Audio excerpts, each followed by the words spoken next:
everyone, thanks for joining us for today's Day in the Life. Hi Jennifer, thanks for giving up some of your time today to talk to us about your story. We'll come to you in a second and a little bit more about you and what you do in your Supermum story, and indeed a day in the life now you're working out in the Salesforce ecosystem. First of all, for those of you who are new to Salesforce, my name is Abigail. I'm the Customer Success Manager here at Supermums.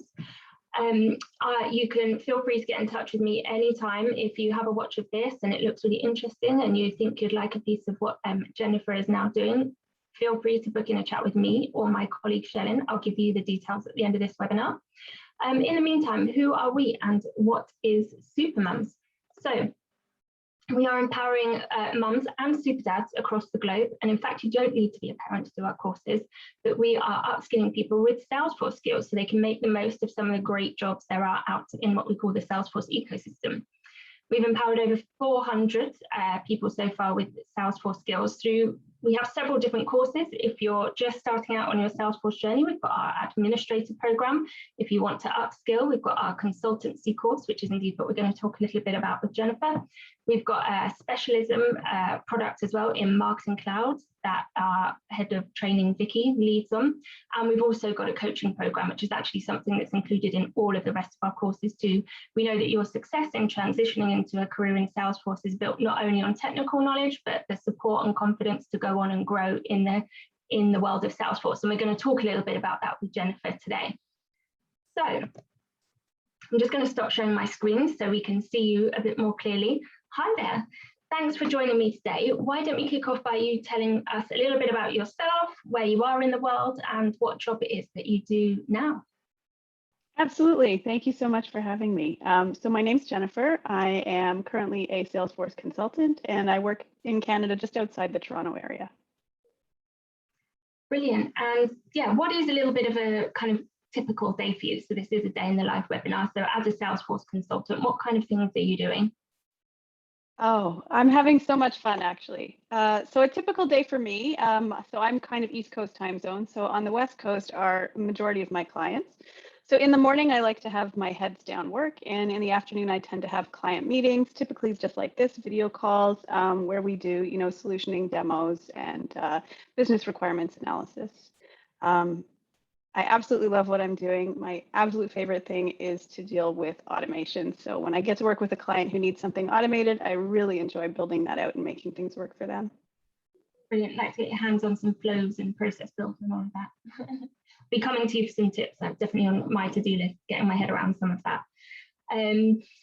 That's really great. And it sounds like you kind of saying that I like to do this in the morning and that in the afternoon. So your role's pretty flexible and you can decide what works best for you when. Yes, absolutely. So on projects that I'm leading, I can kind of set, when we have our client sessions, when we have our internal syncs and those kinds of things. And my team works really well with me with the cross time zone issues. So it doesn't seem to be a problem at all. And it's very flexible.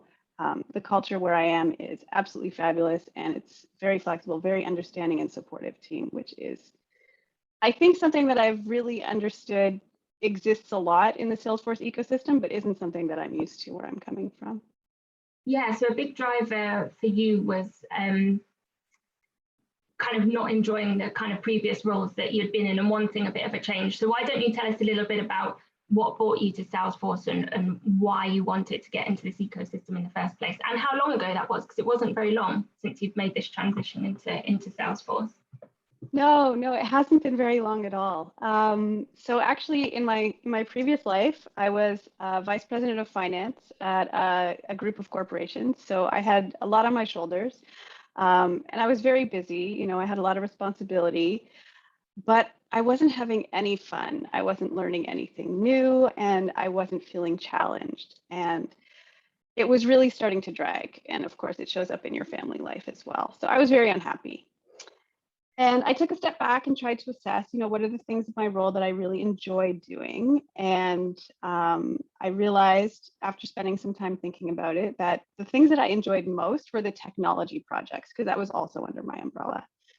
And so I actually took a course in Python programming, which kind of led me to the path that said, okay, I have the aptitude for this. I definitely want to work in technology because that was the most fun I'd had in a very long time. I know that sounds a little bit geeky, but yeah, I went to take a coding course and I had the best fun. But I knew that I didn't want to code all day long. So I put some more thought into it and ultimately determined that I wanted to get into Salesforce for several reasons. One being, I don't have a degree in computer science, and I didn't want to have to go back to school for 4 years to get one. And also, coming from a vice president's salary, I didn't want to go down to, a QA entry level job. And so actually Salesforce is a great place where you can transition from another industry into it, taking your transferable skills. Yeah, and are there any transferable skills that you found particularly useful? It's something I talk a lot about with kind of people thinking of transferring into this industry from all kinds of different backgrounds. Are there some particular skills that you've found especially useful? Absolutely. I think just from my previous role, I had a lot of focus on process and process improvement. So business analysis, understanding, how a business works from front end to back end is really invaluable. And just being able to take a process, break down those parts and figure out where to find efficiencies. So that's one of the items. Another item would just be general communication skills, understanding how to deal with different levels of management, different types of customers, just that empathy factor, that's a soft skill, but it's extremely important and very transferable. Yeah, I think we hear a lot as well from kind of recruiters and people who are looking to recruit, the importance of those skills, and actually some specific industry background as well. When you've been working in a particular industry, in a particular business for a while, you have a really good idea of what those business processes are and have a lot of business acumen around that. And that kind of thing is what can go on to help a Salesforce project be really successful, because you understand what needs to be delivered for those kind of clients. So a lot of transferable skills to be brought across there. And it is really great you kind of found a good niche to bring all that together. You found Salesforce skills and the stuff from your previous role, which is great. And it is a big concern for a lot of people coming through as well, that the salary thing you mentioned there, and I think that's what is really important to get across, that you don't necessarily have to start at the entry level again, or even if you do, within Salesforce there's the opportunity to grow quite quickly, right? So I believe you went in a certain role and then made it a consultant within a year. Kind of what was that process like? How did it feel starting something new to begin with? Well, it's intimidating, starting something new, but it's definitely worth it. And yeah, I joined the organization I'm with currently, which is my very first Salesforce role. I joined as a business analyst. Those were the roles I targeted because that was the area of transferable skills I had. And in less than a year, they promoted me to be a consultant, which was, my first step goal. So that was great. Were there some specific skills or learning that you did in that year that helped you make that transition, or you think that people recognized that enabled them to have the confidence to put you in that position? Was it like technical stuff or the learning you were doing on the job? Did you get more certs? Kind of, is there anything in particular you think really helped pave the way for that success? All of the above. So definitely joining the Supermoms consultancy course was a big thing. I've been doing that for the past year. I'm really enjoying it. I do plan to continue. I think it's an invaluable place to meet people that are like-minded, who are trying to, improve their consultancy skills as well as their technical Salesforce knowledge. But also it gives you a bit of a support network. And I am kind of a person who likes to be, what I call an expert in what I do. So it's always been the way I work is to become really knowledgeable about what I'm doing and then be the go-to person for that.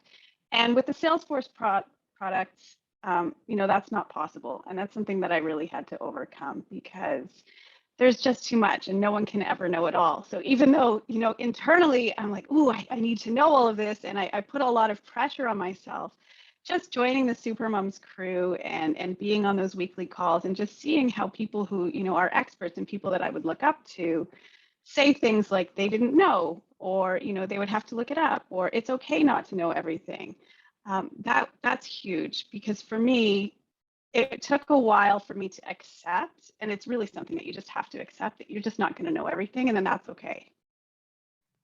Yeah, that's really interesting that you mentioned about having the community of people around you, because I think with all of our courses, we aim to get you some of the technical knowledge and the skills you need. And through the consultancy course, a lot of that is looking at things like business analysis and requirements engineering and how you do that for the specific Salesforce products. But a big part of it is building that connection with your peers and the alumni in the community. So you have a place to go to ask those sometimes technical questions, but also just for that sort of support and motivation and encouragement to keep going. It's really, it's really nice just to hear that, you know, other people are facing maybe the same challenges that you are, or you know, the people who are what I would consider, you know, much higher level technically, maybe not know something that I do know. Yeah, exactly.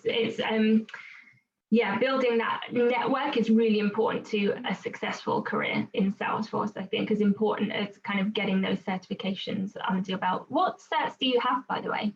What Salesforce certifications do you have already? Yeah, so before I started looking for roles in Salesforce, I got my administrator certification. So I kind of had this thing mentally where I felt like that was necessary, although I know lots of people join the ecosystem before they even have their admin cert. And since joining Supermoms, I have added the nonprofit consultancy certification as well as the Experience Cloud certification. That's it. Wow, well done. And are there any ones you're thinking about doing kind of next? What's your next plan? All of them, no, I can't do them all, right? So sometimes though, isn't it? And that's why I think things like the course are really helpful in helping you think, okay, this is what I'm going to focus on now, and this is the path I'm going to take now, because there is so much to learn in Salesforce. It can be a bit like, where do I start? Yes, I was like that for a long time, trying to figure out, you know, everything looks really interesting. What do I want to focus on? And I think where I'm at now is that I want to go towards the architect path. So the next thing I'm looking at is my platform app builder cert. Okay, cool. Well, really good luck with that. Can we talk a little bit actually about how you got your first role? I think something people are a bit nervous about is things like going for interviews, especially in a new industry. If you're not used to doing those interviews, and if you've been in the same role for a while or have been out of work for a while, you might not have done an interview for a while, especially not a Salesforce interview. Do you mind speaking a little bit about your experience of that and what it was like? No, not at all. So initially when I started out, you know, I was very busy in my current role and I had a couple of interviews. I wasn't getting a lot of traction. Ultimately, I was able to make the decision to leave my role and take a little break just to focus on that search. And I know not everyone's, you know, in a position to be able to do that. I was very lucky. I recognize that, but that's what I did. And so I started looking for organizations that the culture was very important to me. And it's not too hard in the Salesforce ecosystem, especially if you're working at a consultancy, to find that culture of supportive people. But the interviewing side of things, I really focused on transferable skills, the experience that I had, just the general business knowledge that I had, along with, you know, my innate I would say I'm a very logical and analytical person, so it's easier for me to kind of understand software quickly, I guess. Yeah, and I think that's really important point to draw out, that you went in for that BA role because you knew that's the skills you have and you're going to bring that really strong to that role, and then you can learn kind of on the job and then take those leaps up to your next level. So it's about having that kind of long-term plan in mind and the steps that you can take to get there, because often the hardest job to get is that first one, right? So definitely breaking in is the hardest thing. Once you're in, it's really easy to move around. I know since I've been in, I've had so many people reach out to me on LinkedIn with, you know, interest for offers and those types of things, even for roles that I know I'm nowhere near qualified for, but they're reaching out anyway. So yeah, it seems like once you're in the ecosystem, it's a lot easier to find your spot. And we try and do a lot of support through the coaching, kind of to help you understand what some of those niche skills are that you can use and that you can leverage to kind of get your foot in the door. Because everyone has some kind of previous experience that they can bring to this. Usually, I've spoken to a lot of people over time, and there's always something that you can leverage to then get that first role that you can then build on and go in the direction that you want to. It's interesting you said that you've had a lot of reaching out from people for roles that you don't feel you're qualified for. And that goes back a little bit to that imposter syndrome thing we were talking about, wasn't it? Like, people are coming after you now. And it's like having that confidence, like, yes, I'm an expert in this now. People are coming to me. Absolutely, it's very true. I'm pretty self-critical, definitely suffer from imposter syndrome. It's something that, I think a lot of us actually deal with that. And now that people are talking about it, it's better, because before you thought like everybody else knew everything and you're kind of sitting there like, I'm not really sure what I'm doing. But, I realize I do know what I'm doing, and I don't have to know everything. And, I can look it up and I can read documentation and understand it and apply it just like the next person. So yeah, the imposter syndrome and understanding that I just have to accept I'm not going to know everything. It's once you get to that point, it's a lot better. Yeah, and I think a big thing in Salesforce is like knowing the right questions to ask and where to ask them. And then, everything becomes a lot easier, and having the confidence to know that, okay, I don't know, but I can find out. Definitely. And that's where our community and the wider Salesforce community comes in.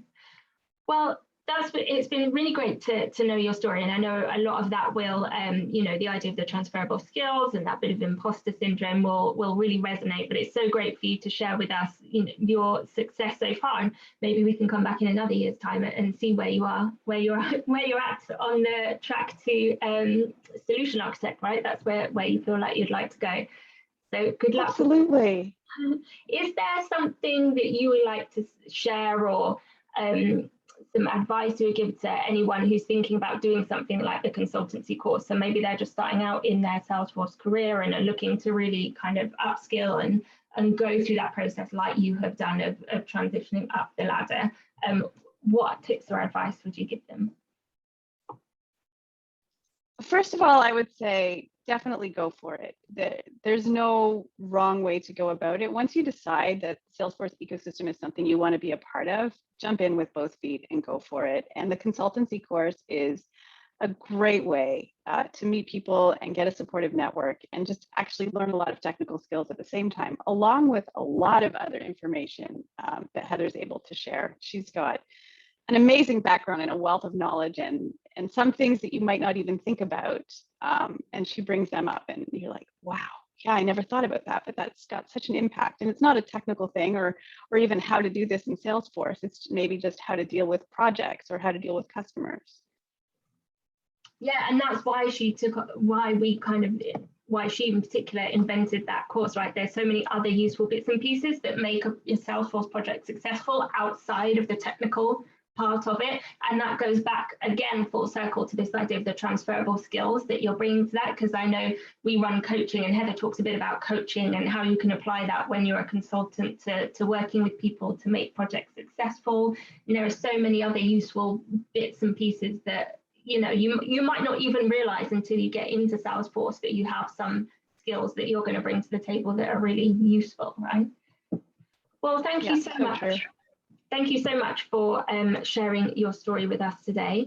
I look forward to hearing even more about your success, and good luck with it all. Thank you so much, Abigail. Thank you. Bye.